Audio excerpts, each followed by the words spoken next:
ESPN.com.br participa. Alexandre Valparaíso de Goiás, torcendo pelo Manchester United. Jefferson Borges, voltando lá de muito obrigado. Marcelo, uruguaiano, do Rio Grande do Sul, afirmativa. Vai em casa, demora muito para a cobrança de falta pelo Manchester United.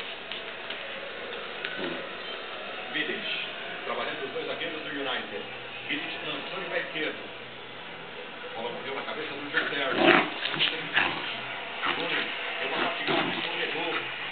Ainda espera o Ligaço, escorregou, bateu na bola. Chicharito, deixou mais atrás com o Gary. Wayne Rooney fez o único gol do jogo. 1 para o Manchester United, 0 para o Chelsea.